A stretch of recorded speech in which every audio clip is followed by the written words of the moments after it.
Croeso, bore da, willkommen and guten Morgen. You are all very welcome today, and thank you on behalf of Cluster in Cardiff in Wales and MFG in Baden-Württemberg in Germany for joining us for this really special event to launch a partnership between the two creative clusters to work together and collaborate. But more of that in just a minute. Before we start the event more formally, I just need to share a few housekeeping points with you to note. So you're very welcome to submit questions throughout the event. Please do put them into the chat that you can find on the right-hand side of your hop-in screen. There are people monitoring these as the event goes on, and we will do our very best to get to all the questions that are submitted. The event will be approximately 2 hours in terms of the speaker sessions, with a short comfort break in the middle and then networking at the end for those who wish to join for that. And I highly recommend that you do stay on for that. And the event will be delivered in English throughout.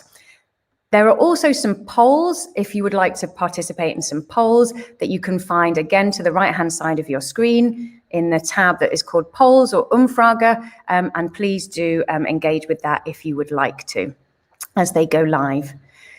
Okay, so today we're launching a partnership between our two rapidly growing creative clusters, Cluster in Cardiff and MFG in Baden-Württemberg. And the aim of this partnership is to collaborate on a range of joint activities to connect the creatives working in our clusters so that they can share skills, share expertise, and exchange knowledge and undertake innovation and R&D activity, and also do business together, get to know one another, and actively collaborate together.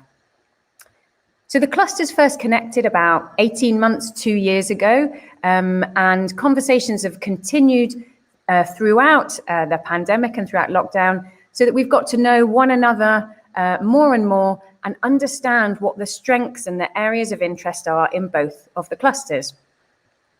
So Baden-Württemberg has one of Germany's strongest regional economies and some significant strengths in creative and cultural industries, including film, games, animation, performing arts, and many more. And the South Wales Media Cluster is based on a significant presence in the region of UK broadcasters, major studios, and a strong independent production sector exporting high-value content to global markets. So lots of complementarity and potential to connect, and much more, I'm sure, in the future to find out about one another and further opportunities to connect there too.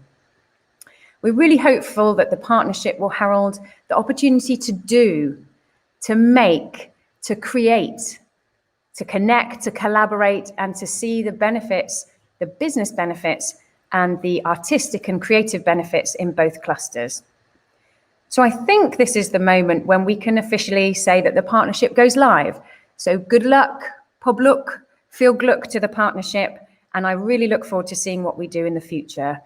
So now, as a message of hope and sort of support for the partnership, we'd like to welcome and play a video from Mark Drakeford, the First Minister of Wales.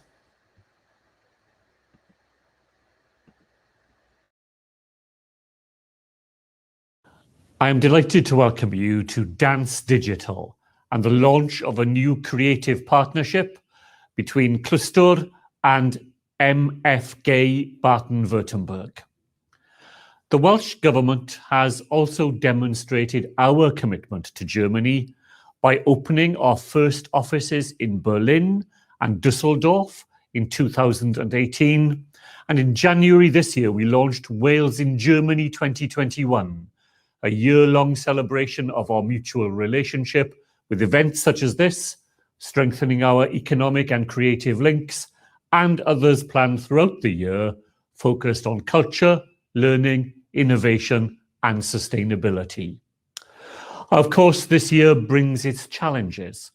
Virtual events have been designed to help overcome these hurdles, and it gives me great pleasure to be part of this digital bridge between our countries with a spotlight on creativity and technology.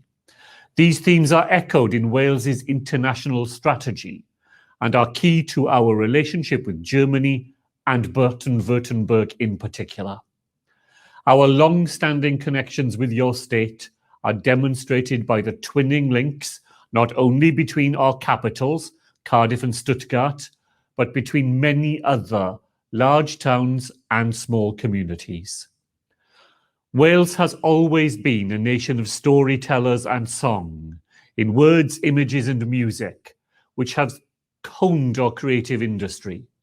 Employment in this sector has increased by 40% over the last 10 years and is worth over £2 billion to the Welsh economy. Our new agency, Creative Wales, will champion, fund and support the creative industries. I'd like to express my thanks to Cluster, who with MFG are at the forefront of building relationships between individuals, businesses and organisations across the creative industries here in Wales and in Germany. Enjoy Dance Digital. Diolch yn fawr. Thank you. Vielen Dank.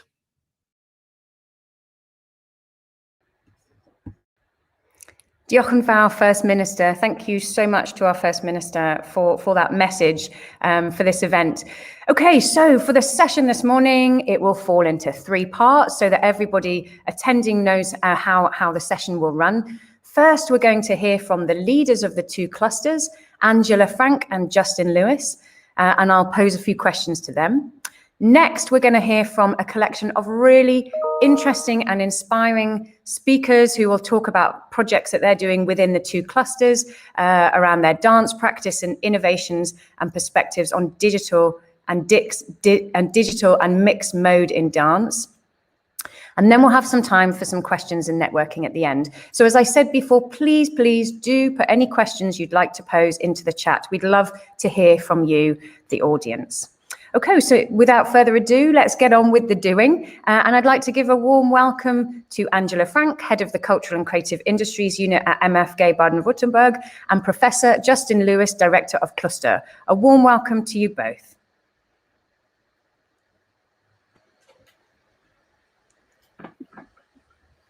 Hi there. Hi, Justin. Morning. Justin, over to you perhaps first, if I may. Can you tell us a bit about Cluster, how it's developed, and what you think the strengths are within Cluster around the creative industries? Sure. Cluster, we're fairly young. We've been going for just a couple of years. Our aim really is to focus on innovation in the creative industries, particularly around screen and screen-based technologies.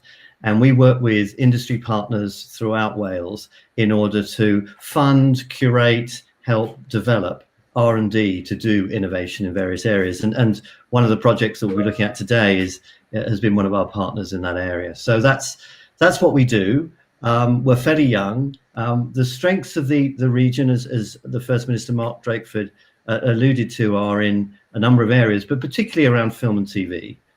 We produce an awful lot of film and TVs, lots of famous titles coming out of Wales that people will be familiar of, like Sherlock or Doctor Who or his Dark Materials, all made and produced in Wales, and many others. So that's a key strength in our area. But the creative industries are also very strong, I think, across the piece, particularly in Cardiff, in the capital, where we have a number of national companies, one of which you'll be hearing more from today. So lots of strength, but we are young, unlike Angela. I think we'll start to talk about a much longer history on your side. Thanks, Justin. And it's great to see you, Angela. Thanks so much for being here today. Can you tell us a bit about your cluster in Baden-Württemberg and how it's developed and what you think the strengths are in your region? Yeah, thank you. Good morning to you both. And thank you so much, Sarah and Justin, for creating this inspiring partnership with us. We are starting today with first dance steps, in fact. And I'd like to tell you something about our cluster. The MFG Baden-Württemberg is an institution of the state, in fact, and the Südwestrundfunk broadcaster. So it's quite interesting who owns us. And our aim is, we are founded in 1995, in fact, is to promote film, culture and film industry and to promote the creative industries and media. And our focus are small companies and the self-employed creative entrepreneurs and artists. So we are providing targeted support measures as coaching, mentoring to all branches of culture and creative industries and institutions. We organize a great variety of networking events like our event today. and our film promotion sector and the game sector focus on project funding. And there we have a very new initiative, which is called Creatables, Creativity and Sustainability. And we bring together SME and people from the creative industries to develop sustainable products and applications together. And this is a very nice new thing we are doing, and we are getting much nice results. So you asked me about the strength of our state. Baden-Württemberg is very strong, as you said, the software games industries, media design, but we have in fact a great variety of companies from all creative industries. And it is particularly typical for Baden-Württemberg that we do not have one creative metropolis, but we have a lot of regional hotspots. Like, for example, Mannheim with a pop academy for the music industry. Then we have Pforzheim, a very little town in the south for design and jewelry, very famous, and Karlsruhe, for example, for games. And we have excellent dancers and dance companies all over the state, of course. So I think we are doing quite well, and I think our meeting you is wonderful because we have so many common interests and ideas. I agree, Angela. There is a lot of opportunity for crossover there, but also from learning from each other where there are particular strengths and opportunities here. And that's what I think I'm really excited to see in the future. Justin, as we launch the partnership today, can you share any thoughts on your rationale for wanting to connect with Baden-Württemberg particularly? Where do you see as, real opportunities here for the two clusters? Well, I think obviously it's fantastic to do events like this, but what I'm really hopeful that comes out of events like this, and I think the partnership more generally, is I think we both, as Angela said, I think we both have a focus on smaller companies, micro companies, and also freelancers. And it will be wonderful, I think, if companies in both our regions and both our countries sort of started to work together and collaborate on ideas. That's what we'd really love. I think that's where partnerships really start to feel real, is when companies actually get together and do something and make something that they wouldn't have done on their own. So very excited by that prospect, and very much hoping that will happen, and that in the not too distant future, we can start to perhaps travel and visit one another as well. Yes, I'm very much looking forward to that too, and hopeful for that. And I hear very clearly, Justin, I think the point is excellently made there about the importance of SMEs and freelancers in the two clusters. We know that the creative sector is predominantly made up of SMEs and freelancers. We have a number of people working in SMEs and doing their own practice speaking for us today, and those are very important voices to hear. Okay, a final question for Angela, if I may. I'd really appreciate a comment from you, some thoughts on the topic of today's event. So we're focusing on the dance sector for this particular event, and in particular, real-time and digital crossover and the potential for mixed modes of working going forward. I guess we've all had much more experience of this in the last year or 18 months due to the pandemic. Can you tell us why you think this is important and what the opportunities are there, please, Angela? Yes, last year's experience gave us a boost, I think, a boost going forward. And we have learned new ways of meeting, like today. Our meeting is very special. And also artists have developed new forms of expression. They created new digital event formats that have their own beauty and power. And all these opportunities we should embrace in the future, like we do today, thanks to today's wonderful impulse givers. Yes, I think you're right, Angela. And as much as I look forward to coming and visiting in real time, I hope that the digital environment gives us the chance to also do more of this going forward, because we can do this regularly. This is a great way to connect. Thank you both very much. Diochen war, vielen Dank. Appreciate your time, both of you. And now I'd like to hand over to our brilliant panel of speakers. So each of our speakers will have 10 minutes to talk. I'll be strict. I've got my timer. So I'll give the speakers a shout at 9 minutes or a message at 9 minutes so they know they'll keep to time. Very grateful to all of them for their participation today and willingness to be part of this event and to start the collaboration together. Okay, so our first speaker, our keynote speaker, is Paul Keynes.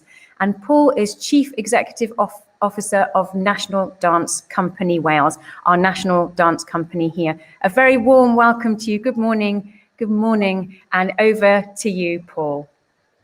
Thank you, Sarah. Bore da, good morning. I'm just going to share my screen a moment.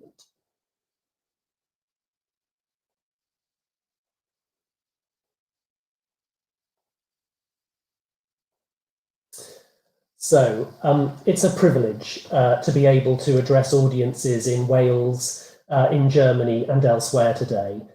Germany is an especially important place for National Dance Company Wales, as I will explain later. During my presentation, I'm showing some images of some of the recent digital work that the company has made. So National Dance Company Wales is a repertory contemporary dance company. We create work by mostly visiting choreographers, usually presented in evenings of 2 or 3 short works. We tour around Wales and around the UK and internationally, and very often we are in Germany and in Austria and Switzerland too, but also in places such as Spain, Poland, Japan and Hong Kong, to name a few. In the past few years, we've been to 15 different cities in Germany and in its neighbouring countries. And at home, in addition to our performances, we also want to inspire people to dance themselves. And we do that, for instance, with young people in our youth company and in schools, and as well as older people in our regular Dance for Parkinson's classes. Wales may be small, but its cultural life is rich.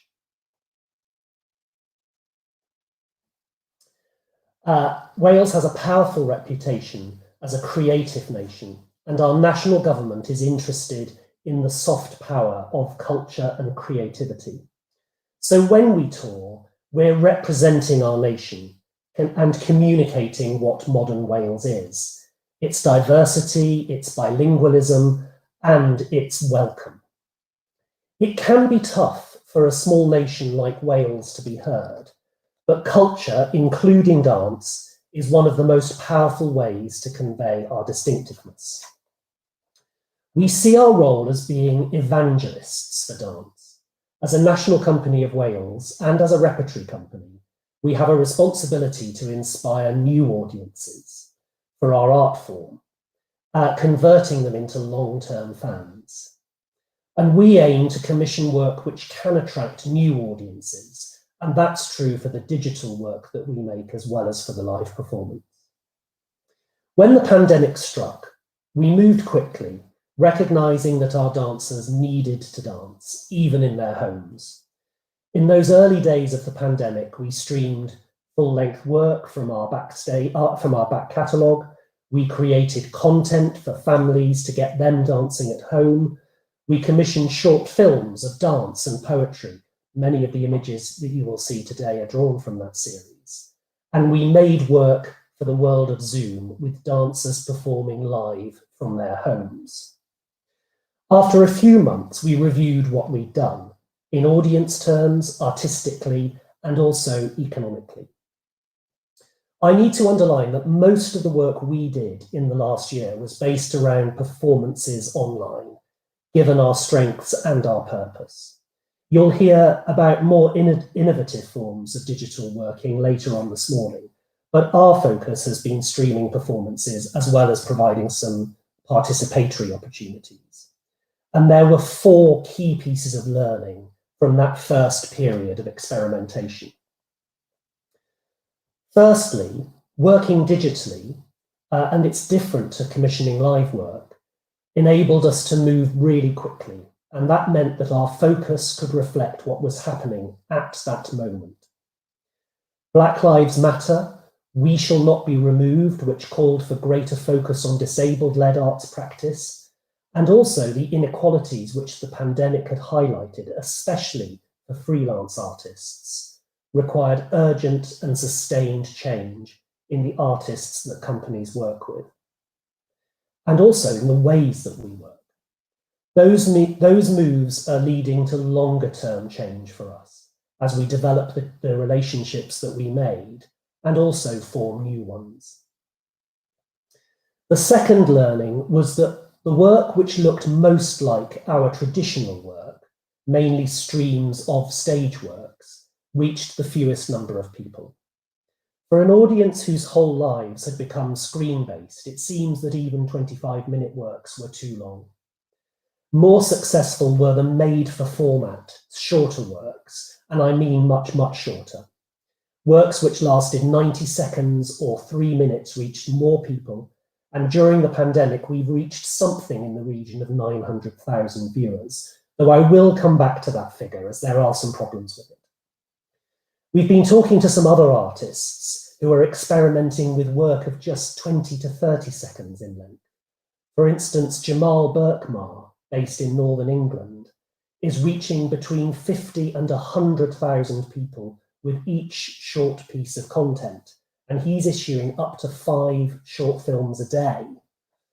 He says that the key is to think about social media as another person in the studio and not as something that you attend to afterwards. Next, the demographics of the audience for digital work is similar but not identical to those who watch live work. Our live audience is predominantly over 45 years old, mostly female, and they see dance regularly. Digital audiences, on the other hand, are younger, most likely to be 18 to 34 years old, also predominantly female, and less likely to be dance loyal, interested in a much wider range of art forms. There's another significant difference, of course, which is that digital audiences aren't restricted by geography. But it's interesting that our digital reach does reflect the places where we do have a live following. So the top countries where people watch our work online, apart from the UK, are Spain, Germany, France, and Italy, all places where we've toured in the past 7 years. The UK's audience agency has been doing a deep dive and found that 41% of digital consumers had not seen that company's work live before. They also found that younger audiences, plus Black, South Asian, and other ethnic minority audiences, as well as people who identify as disabled, are more likely to seek out online work to improve their mood. That's a powerful argument for the well-being impact of the arts. And fourthly, there isn't one business model which suits all. If you're a big brand in the dance world, then yes, you can achieve income on a pay-per-view basis. But given our purpose as a repertory company, we want to put accessibility before exclusivity. So we pursue a mostly free at point of access approach with the option of donation or pay what you can. We've also formed a partnership with the Zoo venues in Edinburgh, which is enabling us to experiment with a box office share model, because they have a platform which can reach diverse dance audiences around the world in sufficient numbers that the economies of scale work. Alongside this learning, we've got some unanswered questions. Most urgently, in the UK, there's a lack of nationally agreed artists' agreements, which ensure consistency and fairness in payments for creators and dancers for digital. By contrast, our live performance work is governed by very clear union protocols and rates, but the lack of clarity in the digital space means that every negotiation is more complex and more time-consuming. We also need more robust ways to measure and track engagement in digital work. The various digital platforms don't provide enough quality data to assess true reach. So for instance, that 900,000 figure that I quoted earlier, it's only a guide because it's based on amalgamating data from several different platforms, which all measure what a view is differently. 1 minute remaining there, Paul. Thanks. As I said earlier, we derive great benefits from our international work, whether touring, exchanges and collaborations, working with international artists in Wales, or fostering new audiences far from home. When we travel abroad and perform our work, we're doing more than simply showing up. We're acting as ambassadors for Wales and representing the ideas of our small nation. Of course, there are some important challenges and disruptors to this notion of touring internationally, most obviously the pandemic, Brexit, and the climate emergency.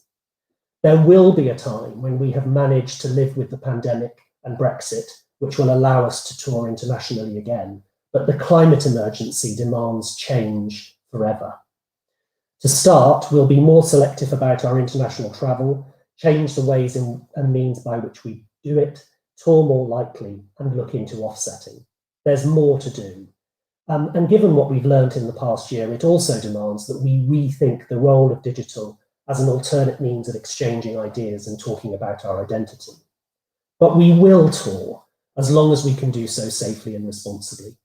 The importance of cultural exchange it brings, the opportunity for different artists to see our work and form collaborations, to create new alliances with people who love dance, they matter. Back in 2008, one of our national newspapers in the UK wrote a comment piece about a TV dance competition. You can probably guess which one. And I think it's relevant to all of us in dance and underlines why we believe in the importance of people dancing. They said, dancing is affirmative, optimistic, and democratic. It embodies the idea that the world can be a better and happier place. Those are useful ideas in difficult times. I think that's as relevant today as it was at the height of the financial crisis. Diolch, danke, thank you.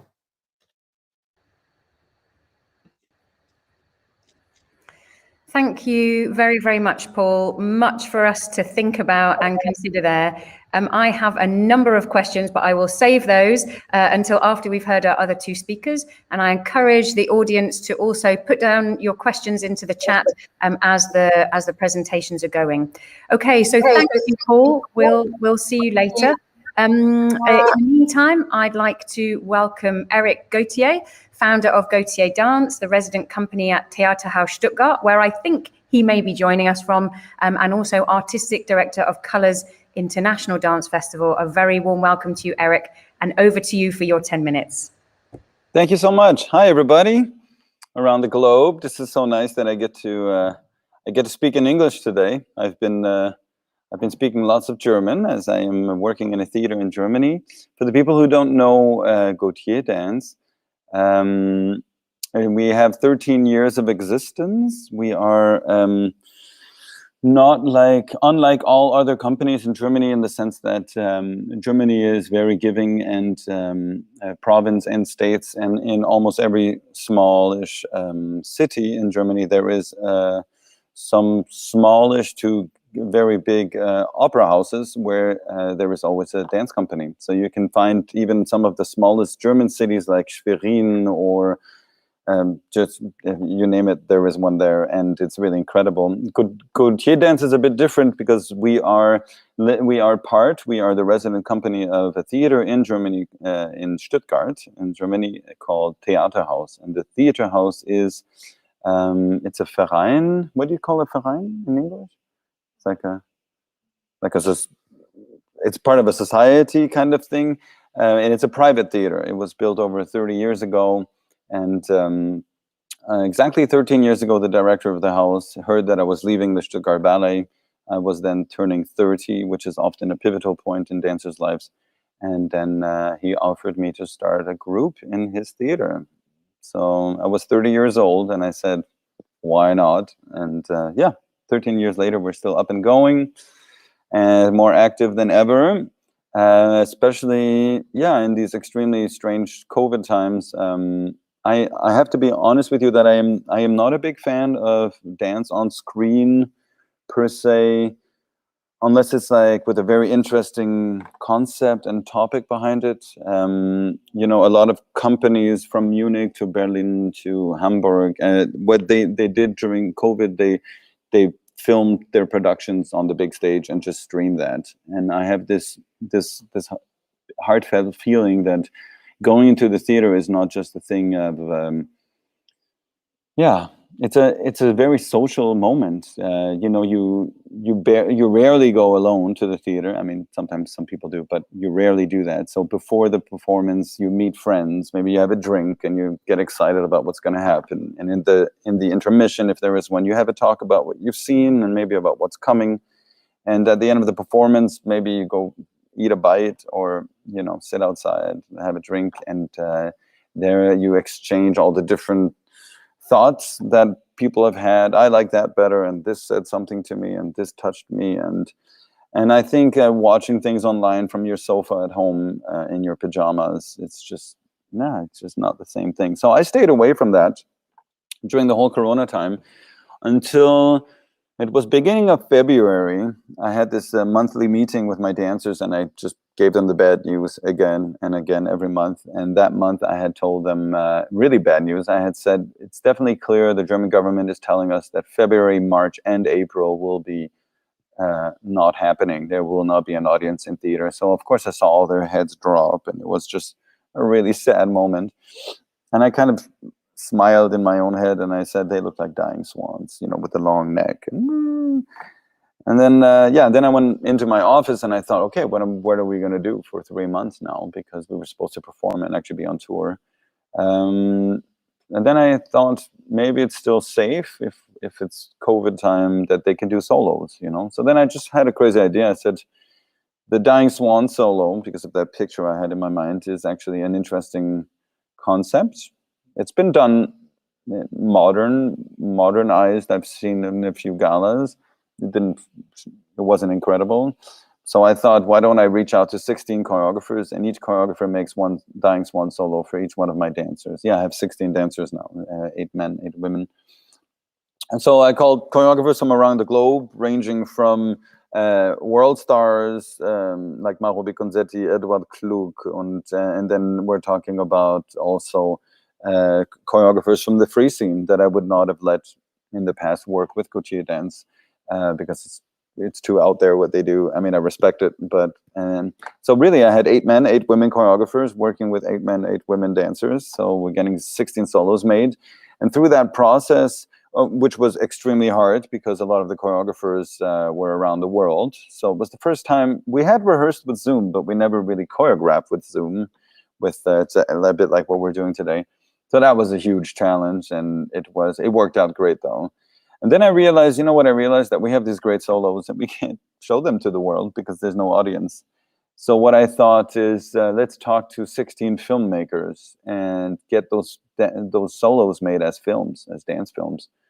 I got busy. We found really 16 filmmakers, amazing, with all different ideas of how camera should work, and from simple to extremely complicated. And then we went a step further because I realized that we had those 16 solos and we could film them, but we have a problem with the music rights, because obviously if you're in this business, you know that using a song or a composition on stage is a simple enough story. In Germany, you pay the GEMA, and then you can use the rights, you can play the music. The thing is that with film, it's extremely complicated with the music rights, right? Mm-hmm. So then I said, let's just get 16 composers, and they should make 16 music tracks. So we're talking about like 16 dancers, 16 composers, 16 filmmakers, 16 choreographers. So 64 people in like 2 weeks of this first thought process, just started choreographing, and those 16 films are now online. You can see them on the YouTube channel from the Theater House, and actually Dreisat Television and the Mediathek, our big German television channel, actually bought the works now, and everybody can watch them. And there's hundreds of thousands of people that are watching the Dying Swans project online. So that was my contribution to the moment, without streaming something. But yeah, we did have to stream a full evening work, which is actually going online tonight. If anybody has time and will, it's for free. You just go to the Theater House website, and this evening we have a full-length work from Marco Göke, who is our artist in residence of Gautier Dance. He's really one could say the follower after Pina Bausch for Germany. He's just skyrocketed the last year. He's invented a very beautiful movement signature, which is extremely quick movements, a bit like a butterfly. It's and he made a piece during Corona times about a year ago called "Do You Love Gershwin?" There was a famous German film called "Do You Love Brahms?" and it was about the Brahms music. And so he just played with that title. It's called "Do You Love Gershwin?" The whole evening is Gershwin music, and it's all solos. So I really thought a full-length evening just with solos, I don't know, but it turned out to be fantastic. And it's actually for one day online starting tonight for free on the Theater House YouTube channel. So check it out if you have a second.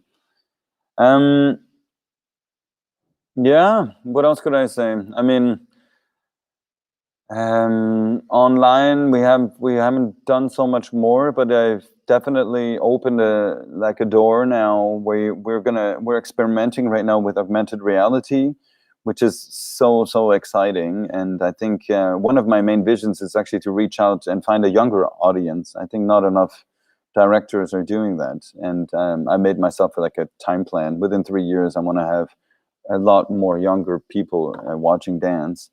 So this augmented reality idea is pretty cool.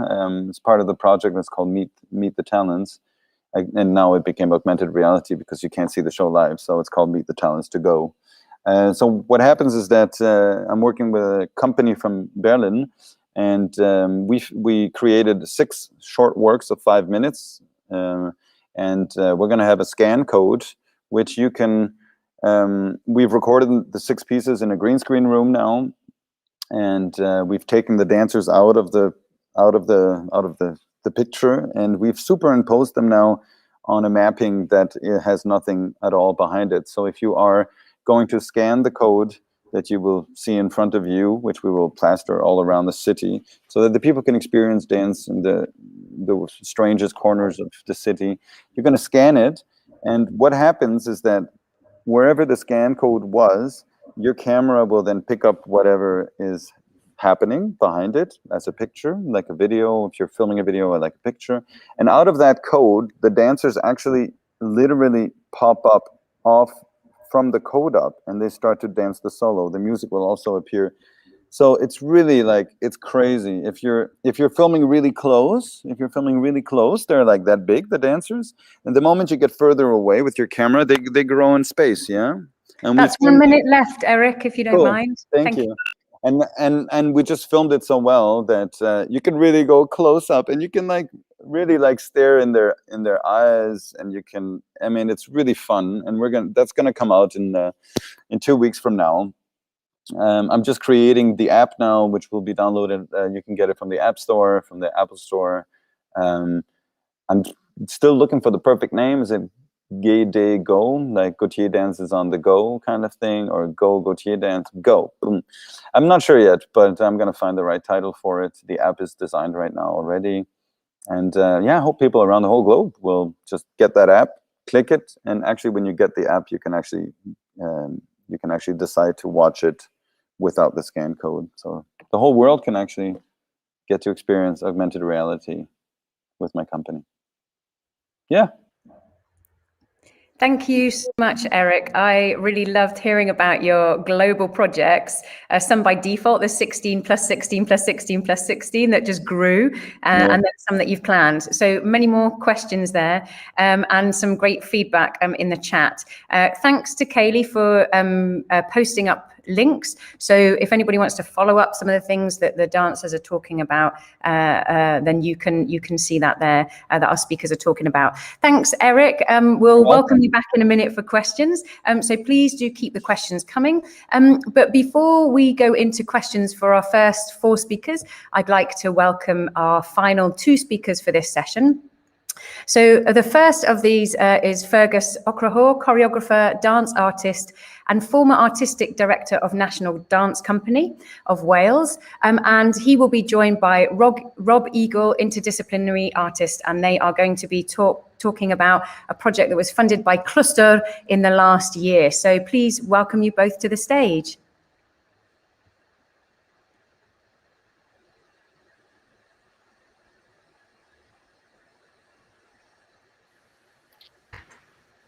Hi, Fergus. Hi, Rob. Over to you both. Thanks, Sarah. Berda, good morning, everyone. It's really wonderful to be here with you this morning. I am going to ask Vanessa to share our presentation. There we go. Thank you, Vanessa. And you can move on to the next picture, please. Great, thank you. So what you're seeing now is a painting called Hylas and the Nymphs, painted in 1896 by John William Waterhouse. It shows a moment from Greek mythology where Hylas has been sent to find fresh water. And he was so beautiful that the water nymphs seduced him into the water, not so much killing him as suspending him in a kind of undead, immortal, but not quite human state. And the nymphs weren't the only ones who found Hylas so beautiful. He was also the lover of Hercules. So there's a kind of queer edge to this scene that at first look seems like a scene of heterosexual seduction. And that complication is interesting because this particular painting has its own complicated history. It's been hanging in the Manchester Art Gallery for many years, but was recently taken down in an action by an artist called Sonia Boyce to provoke discussion around the depiction of women in the gallery's collection. And that action provoked a lot of debate. But one of the comments that I found particularly interesting was from a theorist called Adrian Rifkin, who grew up in Manchester. And he pointed out that as a young gay man growing up in the city, he would come to see the painting often because it was a way to imagine his own desire, not by identifying with Hylas, the beautiful young man, but because he identified with the nymphs who were intent on seducing that beautiful young man. So, what does this picture of a threshold, of seduction, of queer desire, of immersion, what's it got to do with an augmented reality project? Over to you, Rob. Okay. Well, that's what became our inspiration, our work, and it really aligned with how we were thinking about immersive technology, the danger of seduction of immersive technology. Now, some of you may know who Janet Murray is. She wrote a book called Hamlet on the Holodeck. And so she spends a lot of time looking at immersion, and she kind of outlines it as this. Immersion is a metaphorical term derived from the physical experience of being submerged in water.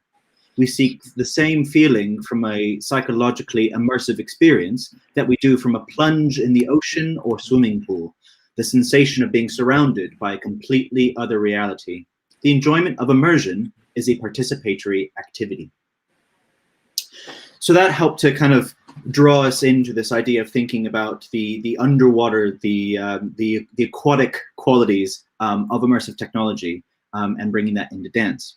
If you've ever tried virtual reality before, it really is uncanny how it can feel like going underwater. You block out your current physical world to immerse yourself into another virtual one. By contrast, augmented reality headsets, like this one that you see in the image, that's the Hololens by Microsoft, that allows the audience to see and feel their environment and their own bodies, while still adding digital elements to the physical space. AR in a headset, what Microsoft calls a mixed reality headset, creates this hybrid experience, or you could say a fluid experience of both physical and digital spaces. So you're in both worlds. One thing I've seen with artists bringing immersive technology into performance is that there's a danger of being seduced by the latest, shiniest technology without fully understanding its potential. The danger is that you might dive in and focus too much on the aesthetics or the debugging of the technology without thinking through the concept or audience journey. It's easy to let your audience or yourself as creators drown in this technology by pushing the limits of innovation. So we wanted to allow ourselves to be seduced by this HoloLens, to explore its potential for live performance with dancers, but not let the tech get too much in the way of the dancers or the audience experience, or to hinder our concept development. Of course, one of the things that's important to say is that I, now in my 50s, am of a generation of gay men for whom fluid and proximity was an experience of danger, of risk. And in fact, I guess we've all experienced now through the pandemic some more of that experience of the dangers of proximity, of droplets. Yes, that kind of awareness is a really embodied awareness that I think both Rob and I bring to this project. It should also be said we were in our second phase of R&D in early 2020 when news was emerging of this virus from Wuhan. So I think there is something, particularly in this phase and the pictures that you're seeing, of us knowing exactly what that new virus could start to look like and how dangerous being close to each other might be. In practice, this research project came about when I was Artistic Director of National Dance Company Wales. So Rob and I are freelance now, but I was Artistic Director of National Dance Company Wales, where, as you heard from Paul, a kind of real commitment from the company to be a laboratory for innovation. And that, with the support of Cluster in Cardiff, allowed us this opportunity to bring a group of artists together. So initially, 1 week of R&D with Rob, who I had met through another Cluster event, a kind of networking event. And I knew about his, I guess, queer-led work around augmented reality and performance. We brought together 2 dancers in that first week and had a little bit of a sharing at the end of the week to get some feedback around the ideas we were testing with audiences. And then in early 2020 had a second phase where we had another 2 dancers, a composer and a software developer. And I think it's important to say that all of these artists and collaborators identified as queer. And that has been important in the project because I think you will mostly know how dominant a sort of heteronormative perspective is or has been in the development of digital technology.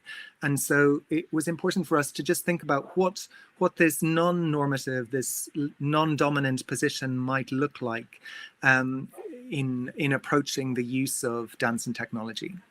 Over to you, Rob. Okay. So we started off with using the Hololens with off-the-shelf apps. Let's see if, yes, great. Can we see if that video plays as well? We'll try to talk under it if it can play. There we go. So this shows a bit of what we were doing with the HoloLens. So we were using these off-the-shelf apps. We wanted to see how dancers would interact with the headset. I think I know what the headset does, but it's only because I'm approaching it as a static documentary maker and an artist. So seeing dancers like you have Mailer here with the headset showed me new ways of using this technology. When he used the Crayon app, so you can see there's that 3D drawing there, it first restricted the movement because the headset sensors needed to track the position of the hands. But then it seemed to create this interesting kind of dance for me to watch as well. So it was really interesting from the audience perspective. We then played with this other app that created particles in response to the environment. And it was actually quite visually impressive when we put that on the audience. So we wanted to kind of borrow ideas from both of these apps where there's something responsive and there's something really kind of quite sparkly and kind of takes you into this other realm. And then we built our own bespoke app that kind of combines both of those elements. So you're within the headset and you see these digital elements around you, and you have these lovely nymphine dancers then pulling you in, kind of akin to our original source inspiration, the painting. Fergus? So what's been the impact of this for us? I guess some of the things that we learned. For me, as the kind of choreographer, it's been very important working with augmented reality that we could maintain a connection with the kind of physicality, the knowledge that comes from embodiment. We can go to the next slide, Vanessa, when you have a chance. And on the other hand, also to kind of recognize how bodies are formed and transformed by technology, and to kind of recognize and understand that that's always been happening. So this is new technology, but really we were recognizing both what was available, but also the limitations of working even with a headset, because a headset allows a certain kind of freedom that a handheld device doesn't. But actually, even a headset with its narrow field of vision changes how one is inclined to move your neck and therefore the rest of the spine. So basically, it was important for us to actually take the time to really research this impact. And then also in terms of sharing it with audiences, to not just immerse people in the magic, but actually to help people see what the impact was from the outside. So we've been designing an experience where people see others using the headset, where people get to use the headset themselves, so that there's always this sense of, perspective and distance sometimes, as well as proximity. And 1 minute left there, Fergus and Rob, please. Thank you. And it's been interesting playing with that, because of course what it raises is these questions about desire. Who desires to be in and how close? Rob. So where are we going next with this? Obviously with sharing headsets right now in the pandemic, it's a bit of a logistical nightmare. So we are moving over to using smartphones and using AR on those and using some of these learnings that we developed from the HoloLens now into this technology that you have in your pocket. We're of course maintaining this queer vision for the project, as we draw in our experiences as queer people. So this will continue to shape our approach for the next stage of development. Of course, we're also looking for potential venues, festivals, and partners once we can actually assemble all back in person. So that brings us to the end. Yes, we remain committed to this sort of inquiry and still in a phase of learning, but very excited about the potential. Both of our websites are there. Please feel free to talk to us later. Diolch yn fawr.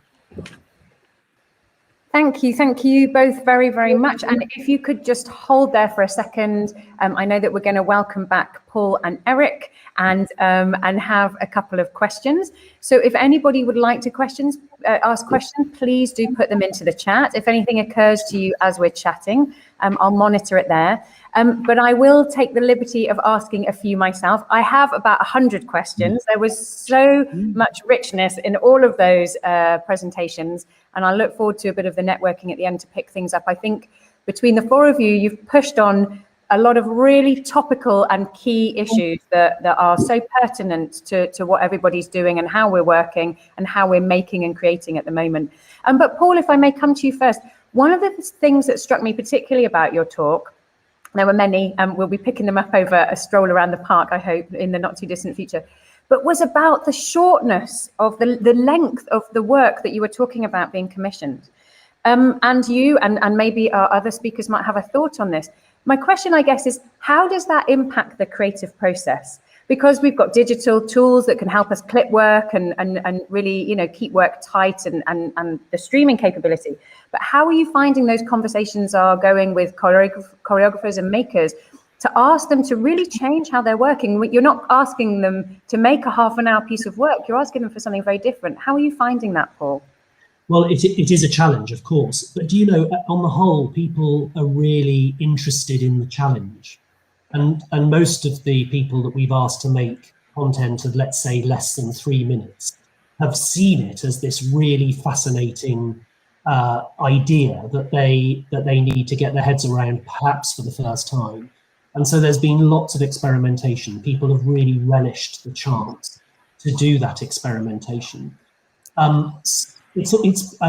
Fergus and I have talked about this before, that actually when you create a film version or an online version of a stage work, it's always going to be shorter, much shorter.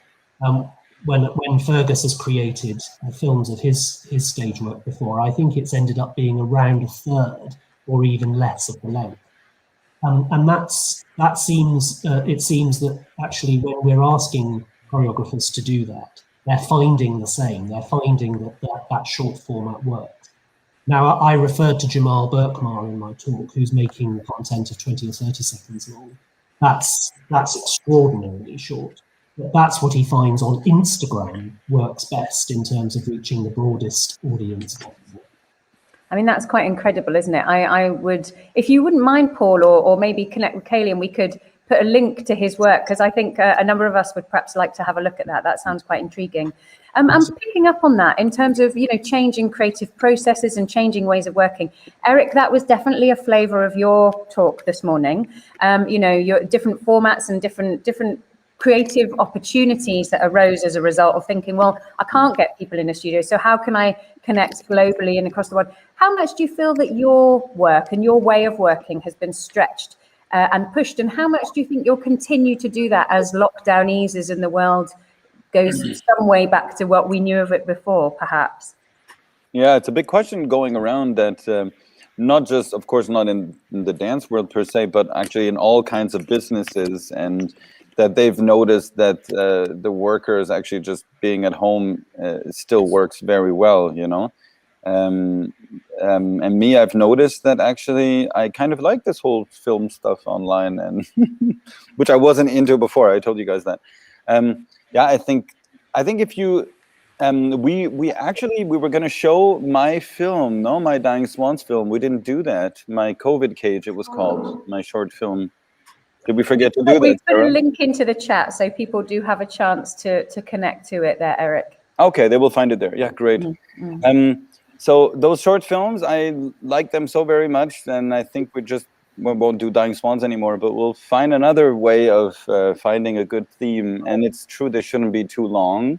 I think that that people are only interested in so long of a film. And also I realized that film is quite expensive, I was, like a dance piece on stage can run for 20 minutes, and okay, the lighting is a bit of work, but the stage is not moving around and stuff, it's just there. But film is like all these thoughts, move the camera from here, and that lighting, and this, and the camera pans with the movement, and it's a whole other world. No, it's actually much more. So those Dying Swans films, they were 3 minutes each. I wanted to keep true to two things about the Dying Swan solo. One was the length of the solo, which was about 3 minutes, and one was the title. So I kept the Dying Swans and I added project on top. Yeah, I realized how much work goes into 3 minutes. Yeah, absolutely. That's true. And so we're saying that work has been compressed in terms of length. It doesn't necessarily mean that there's less time and preparation that goes into it, which is interesting. It's not, I think that people always think it would just be easier to hold up an iPhone and then, it's not immediate to get the kind of results that you're all talking about. And a final question before we go to a break for Fergus and Rob. One of the things that you talked about that I found really interesting is about pushing technology. And what you both talked about is that you didn't just do that during your R&D project with Cluster. You've continued to do that thereafter. Rob, you were talking about using iPhones and so on and so on. Could you talk to us about that, or could you share some of your learnings there with people who maybe haven't been found a way to do that or been brave enough or bold enough to do that? Because it strikes me as a really important message, perhaps, to share with a variety of people here who have had a range of experiences with technology. I could start just with a thought that, well, one thing is it's I guess a privilege to have had the support of Cluster at that early stage, because what that support is it allows experiment, and experiment means it's okay to not know yet what the outcome is going to be. And I'm really aware of those people who are for example, have a dance company and a responsibility. And so even though experiment is part of that, obviously there's also a kind of wanting to look after people and connect directly to audiences. And that means that you want to do the things that work already. I think as we have been fortunate to be in a position where we've been able to try things that we don't know whether they work or not yet. And that's what allows us to push to breaking point, both of us and the technology. And I think we need to be protecting both spaces, both for the people who are transforming things into really fantastic products that can meet audiences directly, and for there to be that kind of laboratory and innovation part, which is testing to breaking sometimes, but also testing to magic, the possibilities of new technology. Maybe Rob has another insight. Well, I think the key for me was not letting the technology lead the choreography process too much. I think we spent a lot of time just trying to figure out terms and trying to figure out ways of moving, and then how that works with the headset, rather than kind of just saying, oh, we want to do this new shiny thing with this great headset. So I think it was really understanding, kind of developing a concept first, and then seeing where the technology kind of plays with that. Because I do feel like if you are diving in with this new technology, that you can spend a lot of time obsessing about it, about getting the tech right, debugged and all of that, without actually understanding kind of the way that the audience goes through it as well. So it's also there's a key kind of element there of the care for the audiences as they come through. That's often like one of my big concerns with these headsets. What do these headsets do? And obviously now, with these headsets not being able to share them, it means that moving to phones is the easiest, and it puts people at ease because it's something they don't have to share. Yes, I mean, thinking about audience is a whole different ball game when we're talking about digital. Paul talked a bit about numbers in terms of people reached and different demographics, but I suppose there's, we have a lot fewer ways of engaging with audiences when they're on digital, because they're much sort of distance from us. Okay, I feel like we're opening up many lines of inquiry, but we do have to go to a break so that we can keep on track, because that's my job today, is making sure we're on time. We're pretty much running to time, but I'd like to give everybody 7 minutes or so to get a drink, to visit the bathroom, to get some fresh air, to stretch. We are amongst dancers, makers, creatives, choreographers. Please take some time to stretch and stand up and take a break. So we will come back at, let's say, just before 11:10. And we'll then look forward to our next 3 speakers. Thank you so much, Fergus, Rob, Paul, and Eric. Really appreciate your time and your thoughts. Thank you. See you after the break. Bye.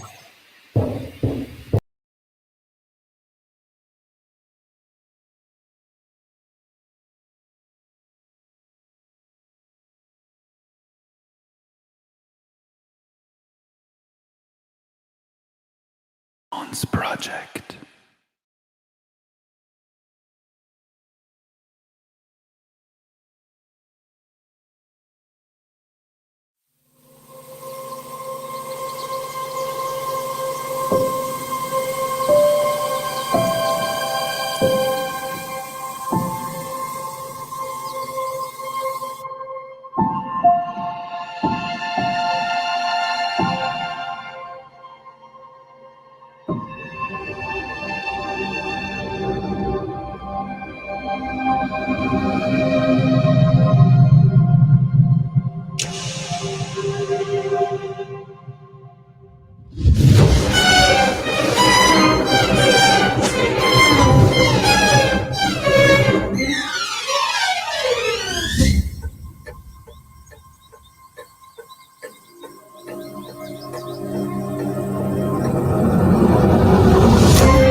Wow, thank you, Eric, for giving us permission to share that video, that COVIDcade video. I don't know if everybody had a chance to capture some of that as you were coming back from your break. Wow, I need to watch that again, but I was taken right back to lockdown on a number of occasions there, although you would need to add in a few children into my video to make it completely accurate. But thank you, Eric. We really appreciate the beauty and contribution of that. Okay, so back into the second half of our event, where we're going to hear from another 3 sets of speakers to share their work and practice during the last sort of 18 months and their thoughts on this mixed mode of dance and digital that we find ourselves in. So the first to welcome there is Sophie Manuela Lindner and Jens Nonnemann from HEADS Health Education for Dancers, an integrative therapy, training and lifestyle method for sustainable healthcare and performance enhancement of dancers. It's great to see you both. A warm welcome, and over to you for your 10 minutes. Hello. Hello, thank you very much for having us. We're really excited to be part of this Dance Digital project, and we will share our screen with you now.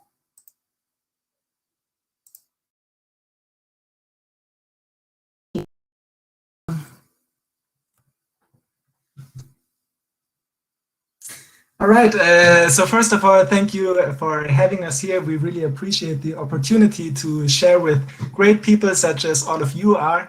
And it was really inspiring to listen to you before, to the different stories that you brought, to the different approaches that you made out of the whole situation. Now we're just gonna tell you about our story from the last 18 months. So this is Jens, I'm Sophie, and we are part of the HEADS team. The HEADS team consists of 3 physiotherapists and a communication expert, and the whole team has in common that we are dancers, and we specifically come from the breaking scene. We are B-boys and B-girls since we are children, so for a long, long time. And we all have in common that we got many dancers. And this is why we developed the HEADS method. That's right. HEADS method stands for Health Education for Dancers. And we dancers around the world, no matter what style, level. Right here on this screen method, okay? So the first main pillar would be integrative medicine, which comes from our educational background as healthcare practitioners, actually. That's because we have different educations, the 3 physical therapists of us, such as sports physiotherapy, breath work, all kinds of extra studies that you need to really take care of dancers. That's what we specialized on ever since we got this job. And so this would be the main pillar. The second big pillar, of course, is the dance expertise that we collected for ourselves through being active ourselves in the international dance scene for many, many years. So like Sophie told you before, all 4 of us have been breakers or B-boys and B-girls for a very long time, since we were in our early age, actually. And so we could collect a lot of competitive experience as well as stage performance experience that we now try to integrate in the HEADS method and in the whole concept of taking care of one's health as a dancer. Yeah, and the third big pillar would be the clinical research, the last but not least pillar, because it's a very important one. The dance medicine is such a young field still. There are not many studies at all, at least not many clinical or randomized and controlled studies that can really bring great results. So that's what we've been working on for the last 8 years.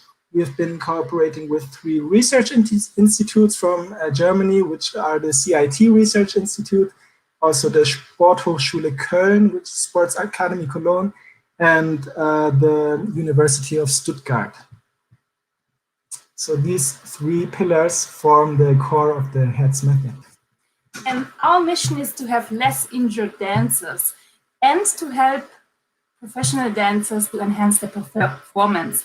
And before the pandemic situation started, we traveled every weekend to international dance festivals and events and gave lots and lots of workshops on health topics. We're backstage to provide the dancers before the performance or the competition, after the performance or competition.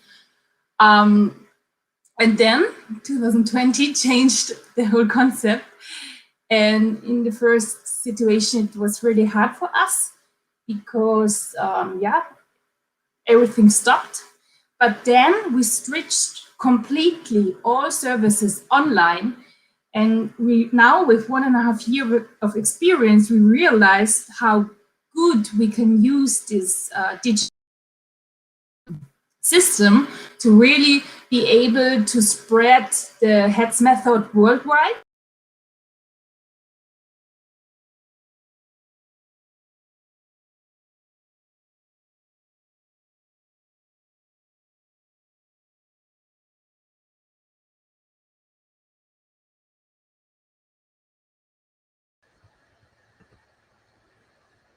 Apologies to the audience. We seem to have lost Sophie and Jens temporarily. So we'll just give them 30 seconds and see if they can join us or rejoin us again. Hello, can you see us? Yes, you're back again. There was just a temporary glitch. So thanks for bearing with us. Back over to you then. Okay, so I'm not sure what you could hear when I was cut off, but to sum it up, we're really happy to have these digital services now, and when the world will be back normal to do our job face to face, but also to continue with the online services because we are experiencing so good feedback from the dance scene. That's right. In the beginning, actually working as physical therapists, the direct contact to the client is worth a lot. And but as we started to work online, we really realized that it really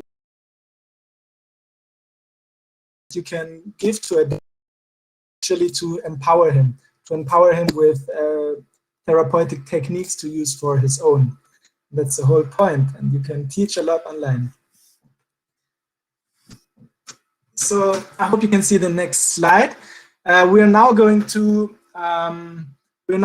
present you the different services that we have been offering the last 1.5 years. Okay, so the first product would be a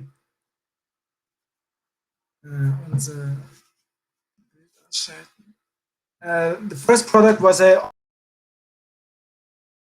online workshop. We did it with a name your price concept. That means because we want to include as many dancers as possible from as many countries as possible, that's want or as much as they can to be part of the workshop. That means also people in countries that have some financial disadvantage are also able to join our workshops. And this is a really important factor to us because we are coming out of a worldwide community and we want to give the knowledge back to them. All right, so here you can see some of the topics that we had. Training and mentor training for dancers. And actually this Sunday, 20th of June, is coming up our strength workshop with specific strength exercises for dancers and movement artists. So if any of you might join our workshop, we would be very, very happy to see you there. Yeah, but we also do individual coachings. So actually this was the first product we started with because many injured dancers contact us via social media. And here we have developed where the dancer gets a questionnaire, then he has a 1-hour session with one of our therapists, and afterwards he gets a therapy or training plan in order to be his own therapist. If he's not injured, if he only wants to improve in performance, we also made a specific performance coach also medical healthcare experts who contact us to have advices with their clients, and for physiotherapists, doctors, coaches, trainers from the medical dance background. We've got one minute remaining, Sophie and Jens. Thank you. Okay, then I will try to rush through the rest right quick. Of course, we also developed a mentoring program, which is even more individual, which is over a course of 4 weeks, where we really accompany the dancer throughout this whole training and give him an individual training plan. And actually, our first real online product that will be coming out soon is the Heads Mobility Pro. It's a course where you can learn mobility exercises to assess yourself and to in case you are not improve able to extend your arms in compensations. the bridge position, you have to work on the mobility of either your shoulder or your wrist joints. As our arms act as third and fourth supporting leg while dancing on the floor and upside down, we have to make sure to have fully mobile wrist and shoulder joints to evenly distribute the weight throughout the whole arm in any position. Yes, and we're also going to bring international dance medical experts together in a roundtable online event on 27th of June on this month. We also would be very happy to see some of you guys there. We're going to, this is going to be the first step in building up an interdisciplinary network around the globe. And we're also working on a therapist certification course, which we're going to release this fall. And if you want to be in contact with us, we really are happy to grow and build up the community of healthy dancers. So contact us online, per mail, or social media, or later here. Okay. Thank you very much, both of you. Thank you, Sophie. Thank you, Jens. That was a really interesting, different angle to the subject that we're talking about today, and an evolution of your way of working onto digital platforms. So we look forward to taking questions on that at the end of this section. Thank you very much to both of you. See you again at the end for questions. Okay, now over to our next speaker, a speaker from Cardiff, from Wales. We'd like to give a warm welcome to Crystal Lowe, dancer, choreographer, video maker, and writer. It's great to see you, Crystal. Over to you. It's great to see you too. I'll just share my screen as well. Just a second. I'll just get into it then. Good morning, everyone. I'm really glad to be here today. In 2012, I moved to Newport, South Wales, to dance as an apprentice with Ballet Cymru. And over the past 8 years, I've had a brilliant opportunity to perform and tour all around the United Kingdom, in 2019 China, and at the very beginning of 2020 Bermuda, my home country. Kind of halfway through my professional performing career, I started to decide to kind of explore and refine my passion for writing, specifically thinking about how I integrate my writing practice into my dance and movement practice. In 2019, I was commissioned by Articulture Wales to create a dance theatre work for family audiences titled Whimsy. And this work was based on a story that I wrote for children. I love live theatre, you know, that moment when you're in the wings and the butterflies, because, you know, this is your one moment to show these people this show and to deal with the mistakes that happen in the moment. But there was some time in 2019 that I started to think about ways of broadening my audiences and my reach as an artist.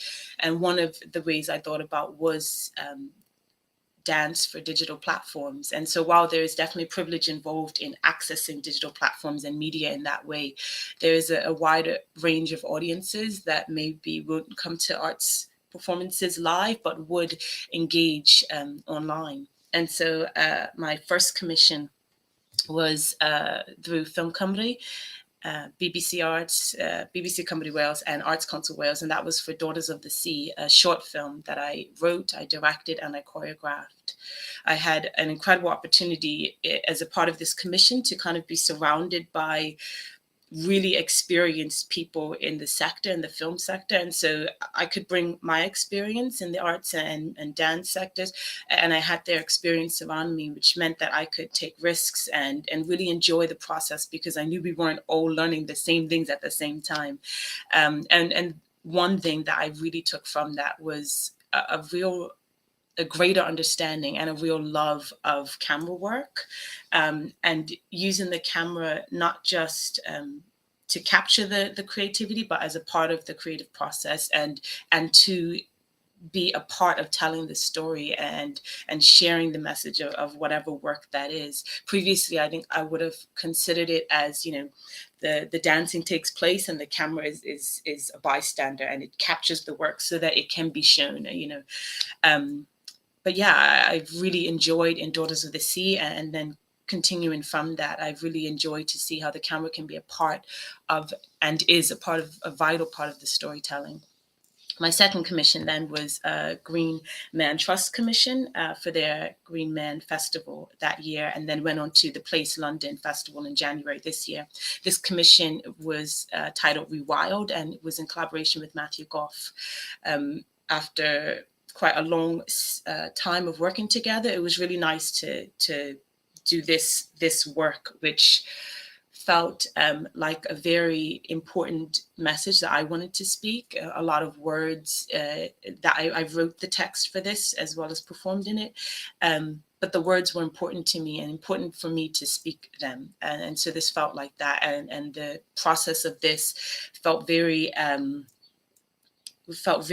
loose and free, and it was like taking a walk and deciding to dance and film in these beautiful green spaces. For both of the Rewild and Daughters of the Sea, I really enjoy being a part of the editing process. For me, it's kind of, there are more steps, but the 3 steps in filmmaking that I consider in my mind that I love is the script writing bit. I'm learning to love, but this kind of idea of, okay, I can craft what I want it to look like in my mind, and then the day of the filming, and it's kind of recrafting and redeveloping, because no matter what the script says, that's just a plan, and when you get in the space, you can do other things and then reason and explore other options. And then the editing for me is the third time, where it's, again, you get to create. And for the BBC commission for Daughters of the Sea, I got to go to the new BBC building in Cardiff, and it was beautiful, the editing suites. And I got to sit there with the editor and kind of look at every single clip we took on that day, and to the millisecond, like, actually, no, when her head stops there. And that felt, I love the editing process just as much as I love the filming and the creation process. My third film commission then was, you've seen this picture before today, Good Things to Come, which was commissioned by National Dance Company Wales and Literature Wales for Welsh Government's Wales and Germany. And so this was, again, a different experience. I collaborated with Alexander Wharton, who is a poet.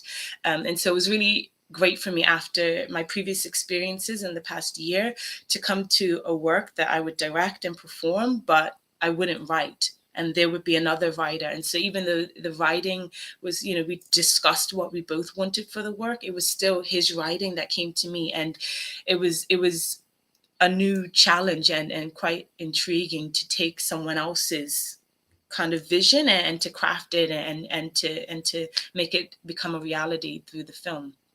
And yeah, and the short form as well was quite interesting to see, how do I get this message across without being too much for the audience engaging with it. Currently, I'm working on 2 commissions. One is a Music Theatre Wales commission with Jasmine Kent Rokeman, a London-based composer. And the film, gosh, we're both quite blunt people. And so we had these discussions about everything we're passionate about and everything we're eager to discuss and engage with. And then when it came to deciding what we would create, we both decided that we were also very uncomfortable with our decision.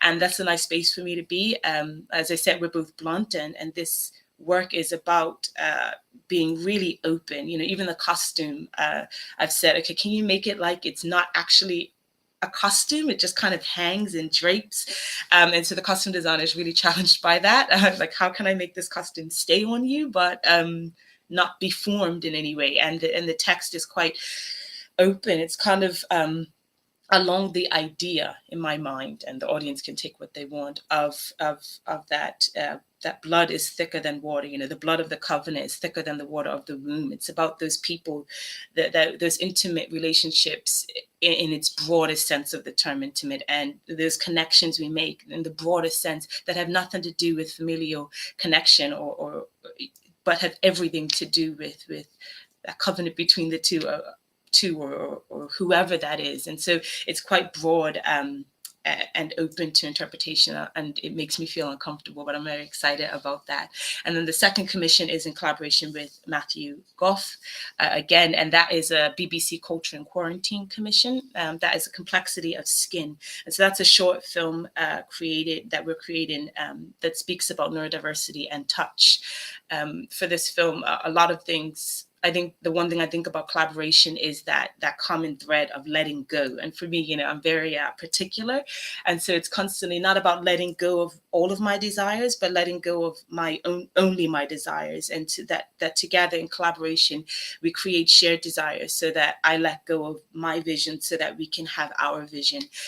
Matthew and I co-wrote the script, and writing is very close to me. And so that process was difficult for me to let go of in that way. But the script is a beautiful piece of writing, if I can say.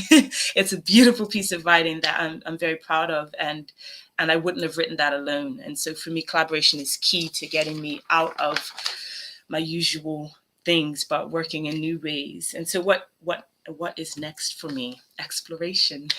I want to explore experimental narrative as a genre in filmmaking, and how I engage kind of non-dance audiences in dance for screen. Just always about broadening that reach.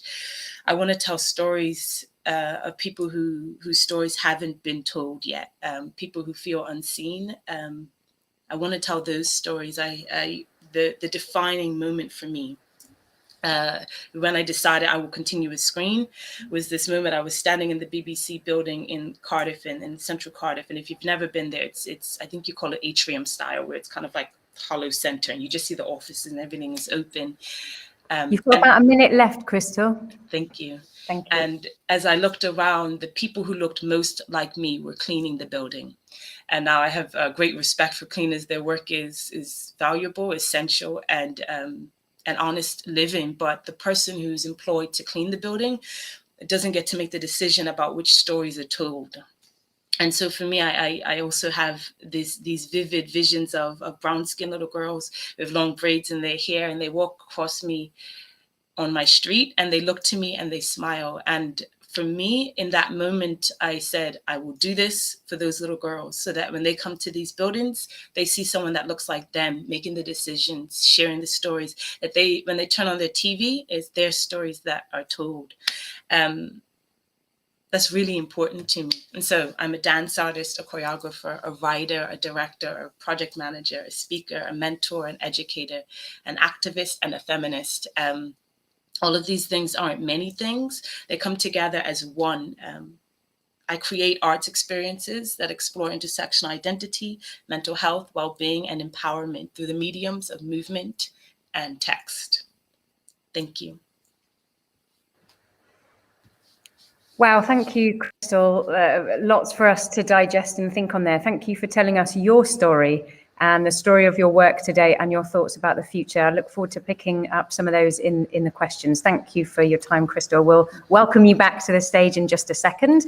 But to keep us moving on, and I feel like it's a very mean job having to ask people to work into a very particular time frame to talk, because each of these stories could be a whole day in themselves, and there's wonderful things coming out for us to share.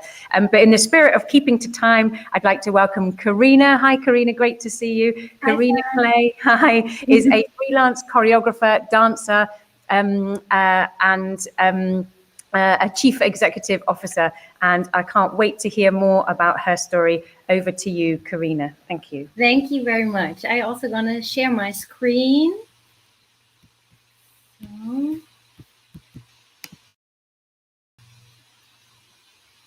So hello, everyone. First of all, I want to thank MFG Baden-Württemberg and especially Angela Frank for inviting me here to speak about my artwork.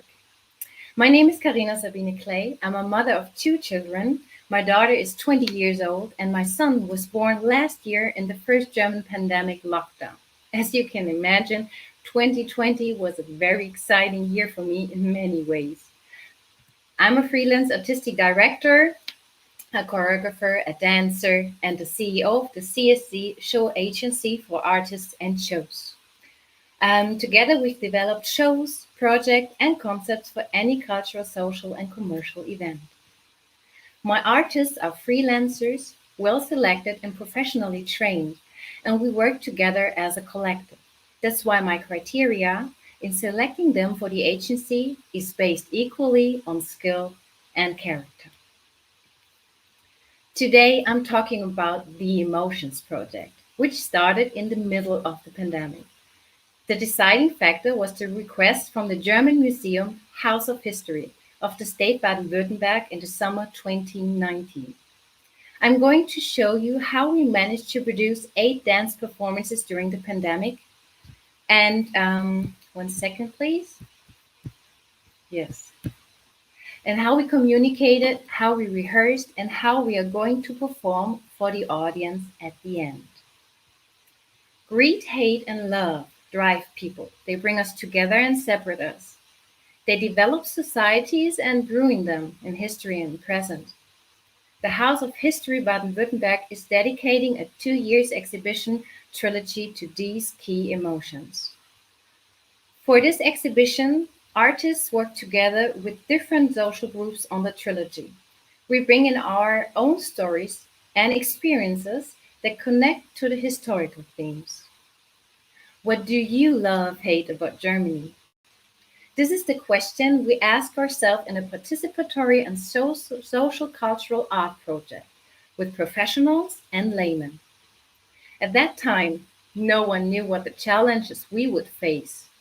In the midst of the pandemic, just before the second big wave of COVID-19 in Germany in October 2020, I launched a call for my art project. The topics are about feelings, politics, society, and one's own opinion. The focus is on the issues that affect the participants personally: racism, homophobia, sexism, and hate. But what I experienced in this project with the participant is solidarity, cohesion, and love across borders. The results of the projects were impressive. I dedicated the first 6 months of the project to my research and development. There were a lot of questions which wanted answers. Of course, I had to do a lot of research and self-reflection about the topics of my piece. Thanks to the pandemic situation, so many lectures and empowerment groups could be attended online. Without the traveling, I could attend even more events than I usually would have. During this time, I gathered more and more like-minded people around me, colleagues, friends, and professional dancers, musicians, and actors. Since everyone suddenly had a lot more free time at the moment, they were very grateful for this distraction that the project brought. I started a community to create art for a change, and started weekly video conferences in which we exchanged knowledge, ideas, and questions of how we can raise awareness and prevention in our neighborhood. We used a messenger site to send out shocking news about recent racist and discriminatory incidents in Germany, and discussed this almost on a daily basis in our groups. We were touched also by sharing our personal stories to each other. It was honesty and transparency that brought us together. We spoke one common language to each other, and that was from one human to another. So much input that we developed many ideas what we should implement in our artwork. We felt obligated to do more at the same time, to tell people our stories and the stories of our community, and to educate about discrimination. This is when the idea of the blog was born. We hope that the awareness of the existence, the beauty and needs of diverse society will rise and become contagious, like pandemic. It wasn't easy to come up with a proper solution for the rehearsals, but I refused to give up. I brainstormed a lot with other artists and found out how they managed to go on with their creative work, just like we are doing right now here. At first, this was going to be a project where we dance and create together as a group, but it turned into something else. We were only allowed to work in really small groups, where we had to fulfill all the recommended hygienic standards. That's when I decided to change the concept into 1-to-1 and 1-to-2 rehearsals. This way, we could keep enough distance in the dance studio, and the risk of getting infected was being kept low. We started with our rehearsals in January this year. Since then, I have reduced my social contacts even more. It turned out that this way of working was great enrichment for everyone. I started working intimately with the artists. This gave me much more time to respond intensively to each participant in both dance-wise and humanly. I started to spend much more time, and I shared a lot of myself. My workload increased drastically, but it was worth it and resulted in great individual art pieces. The reward is that we became closer to each other as people, and also the art pieces have gained depth in terms of content. Due to the pandemic situation, it was not secure that we can show our wonderful art pieces live in the exhibition in the museum. Therefore, I decided to make a video project out of each dance piece. I convinced my video team, which was actually only requested for the video installation in the museum, to support me in this. We couldn't risk that our centerpieces would never be shown to the public.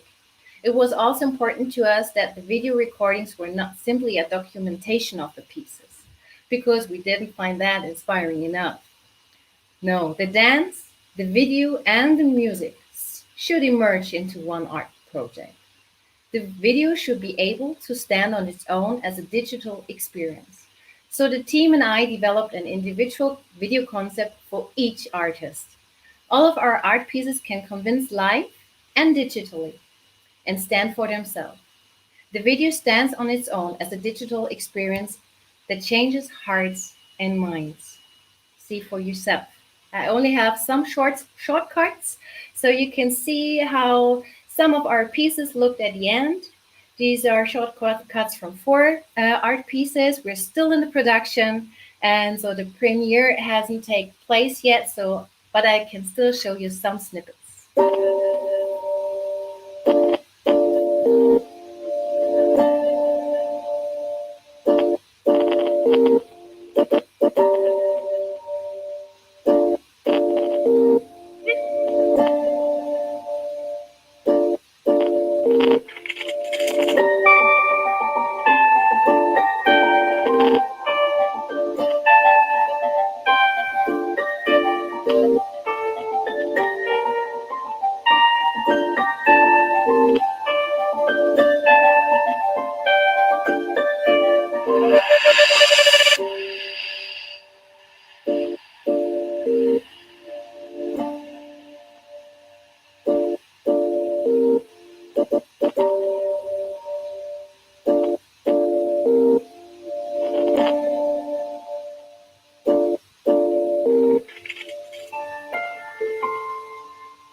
So last but not least, I want to tell you how we're going to implement this in the video installation motion tracking in the museum. The goal— A minute left, Karina. Thank you. Thank you very much. The goal of our project is the implementation of our artwork in the video installation in the museum. The video installation consists of several projection screens, which are arranged in a circle and rotated to each other in a kind of cipher. A cipher is an important social meeting place and an essential culture venue in the hip-hop culture. The cipher also reminds of a kind of arena. In this cipher, the audience can move and interact with our video tracking system. People will see the consequences of their action on the screens. The whole system is reinforced by sound effects which are also influenced by the person's interaction in the cipher. Here you have an example.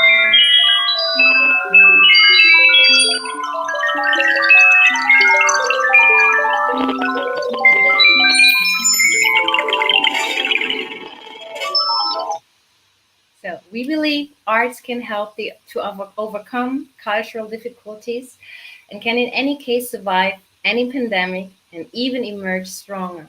Thank you for your attention.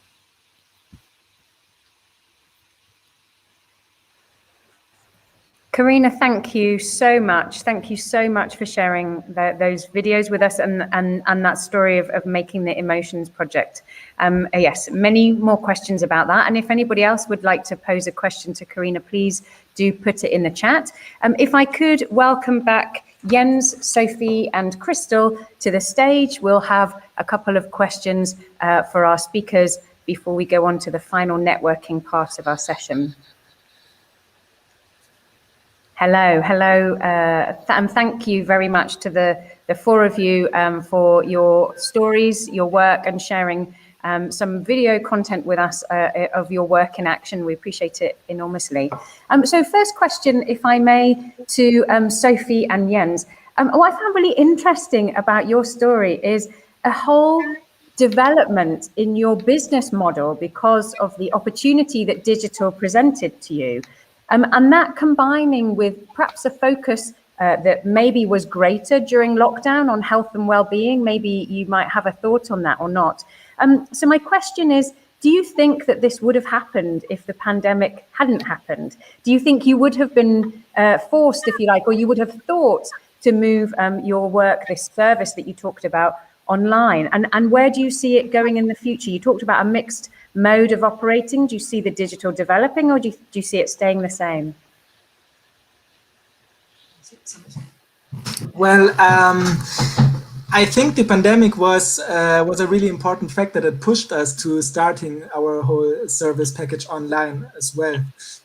Now that you ask us, I would say without this pandemic situation, we probably wouldn't have started, or probably not until now, to be honest.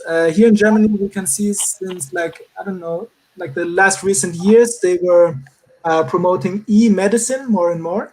So anyway, online medicine is a big topic coming up, also independently from dancing. But like we said before in the presentation, we were actually always skeptical, especially as physical therapists. We are really used to have direct contact with the client, to analyze him right in front of us. But we really found good opportunities, and now we don't want to give it away again, even if the world is going to open up again.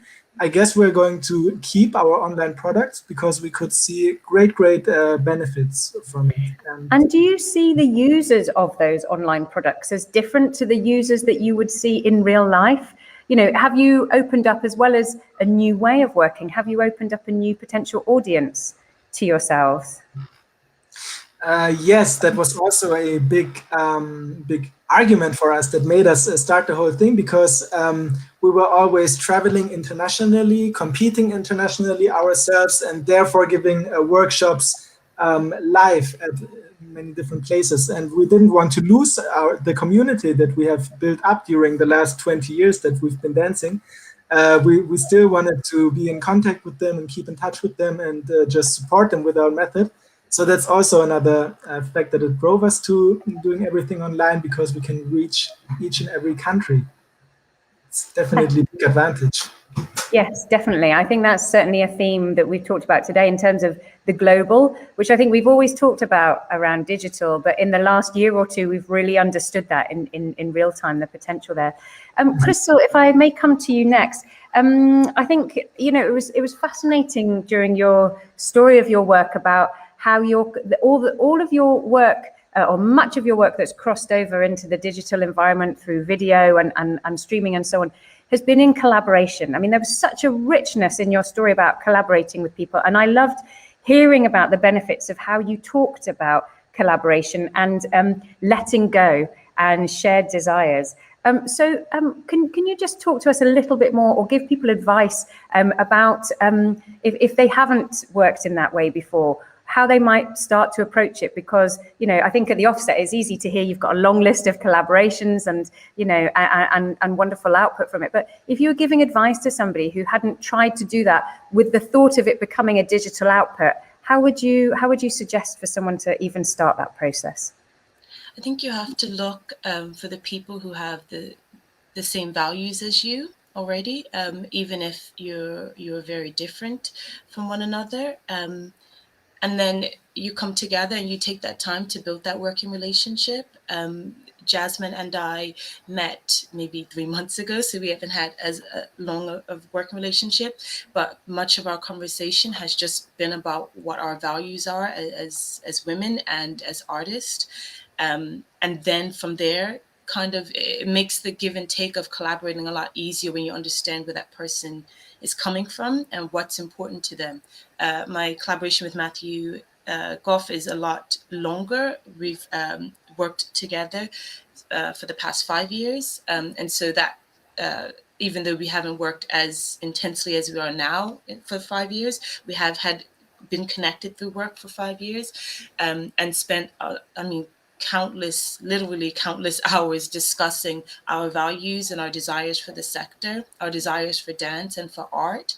And so when it comes to collaborating, especially for Complexity of Skin, a film that is also personal to me as a neurodivergent person, it's personal to me. And so letting go to co-create a script works because I have an understanding of their values and what's important to them. And so when they're not asking me to let go, but when I see their passions and the things that matter to them coming up in the forefront, I can relax, because I understand that we have the same vision for where the film is going. And so I think in any point of collaboration, you need that. You need someone with the same values, and then together you kind of decide what your shared values are, and they may be ones that are different, additional to what you have as an individual, but if it comes from that same basis of integrity and honesty and the values that you hold dear, that person must have those as well. And then being willing to let go. There are ways of working that I hold so closely to myself. I'm very particular, and I want to do it this way and then the next step. But that's not true collaboration. It's not about having to make someone else yield to you and they're not doing the same. It's about together molding around one another, that we're not releasing parts of ourselves, but they're blending, so that when the finished work comes out, it feels like a blend. I can't say what percentage of that script I wrote and what percentage Matthew wrote. I have no idea, because it was written collaboratively. Thanks, Crystal. I think there's some excellent advice there. That's not just about working in the digital environment. I think that's about collaboration in general. And that was really welcome to hear you share that. Thanks ever so much. Karina, and finally, if I may come to you and your Emotions project. And goodness me, wow, a lot of social and cultural content there, some really big issues that you were dealing with and weaving and addressing into that work by the creation of your vision and working with the other creatives on the project. A focus on digital again.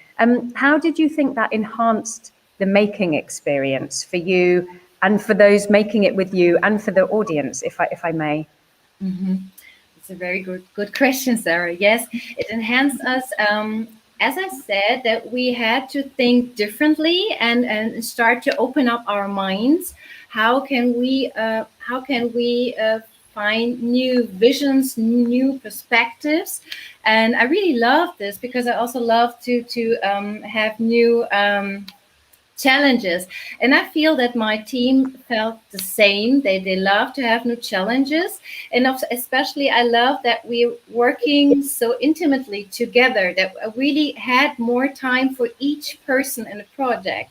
Because normally we work in dance performances in a great group. We have a rehearsal, the rehearsal stops and the rehearsal ends and everybody goes home. But this work was so differently, because I really focused on each person, on their personality, on their stories. That's why I had to do this blog also, because I said, what we are discovering in this different way of working we cannot put this in one piece. That's not possible. So we need different layers to tell our story of visions and to reach the audience. So they have a full experience from the performance to read the stories, and also this experience that they also can interact with us with the help of the augmented reality system. So this is a bigger world for us to communicate and to reach out to each other and to the audience. So I really love it. You can hear it. It's a hard project, and yes, I love this new experience. You can hear it, Karina. It comes over really, really clearly in the way you talk about it. And let's perhaps just one quick question to finish here that's coming from Matthew on the chat. That care and attention to detail and that heart project, as you describe it, is very clear in this. But one thing you did talk about, and I can appreciate this, is when you're working in that sort of socially and culturally responsible way, you know, this is Matthew's question, can digital platforms then help you to work efficiently? And also then maintain the values at the heart of your artistic practice? Yes, I think so, because I can interact with my audience. They can share their knowledge and experience and ideas, and we communicate with them directly. And when I have a theater performance, I cannot talk to everyone. But with the social media and the digitality, we have different levels in interacting with each other. So I think this is really empowering also the connection. Thank you, Karina. That's really helpful. I think, gosh, the digital presents so much to us, doesn't it? But it certainly comes with a lot of things for us to consider and think carefully through as we negotiate the digital world going forward. I'm so very sorry to stop the questions here and to wrap up the event, but I think we are just nearly out of time, certainly for our speakers. Thank you so much to all our speakers. What an inspiring set of presentations, and really complementary presentations. Some really big themes, issues, opportunities and challenges for us all to think about going forward. I really enjoyed getting under the skin and hearing of some of these things that we need to think about as we negotiate the future. And I hope that in the spirit of what this event was about today, that we can encourage ways to do that collaboratively with each other and with the community joining this session. I'd like to thank Paul, Eric, Fergus, Rob, Sophie, Jens, Crystal, Karina, Angela and Justin sincerely for your honesty, for your integrity, for your inspiration, for your insights, and so much more beyond. We're very, very grateful for that. Thank you to our audience for joining us, for being part of this. We are recording this session and we'll share it with others who couldn't make it. So it will live on past today, and I hope that it will inspire others too. Sincere thanks to the Cluster and Baden-Württemberg teams and colleagues who have helped make this work, this event happen and work from a digital and a real-time perspective, and to get us to where we were today. So that concludes our session for today. And the next offering available for those who are keen to join is some networking. Now, you can participate in a couple of different rooms. In a minute, once we conclude, if you go to the sessions icon to the left of your screen, you can go into a variety of different sessions, focusing on roughly on different themes, but mostly it's about people being in those rooms. So we have one roughly around dance and technology, one around the future of dance, one around health, well-being, and integrating digital into our practice in that context. And you just access them by clicking on the sessions button, and you click onto the icon of the one you want to join. You're welcome to come in and out of sessions. You don't have to stay in one. It's just a good way to be in a room with people to start further conversations.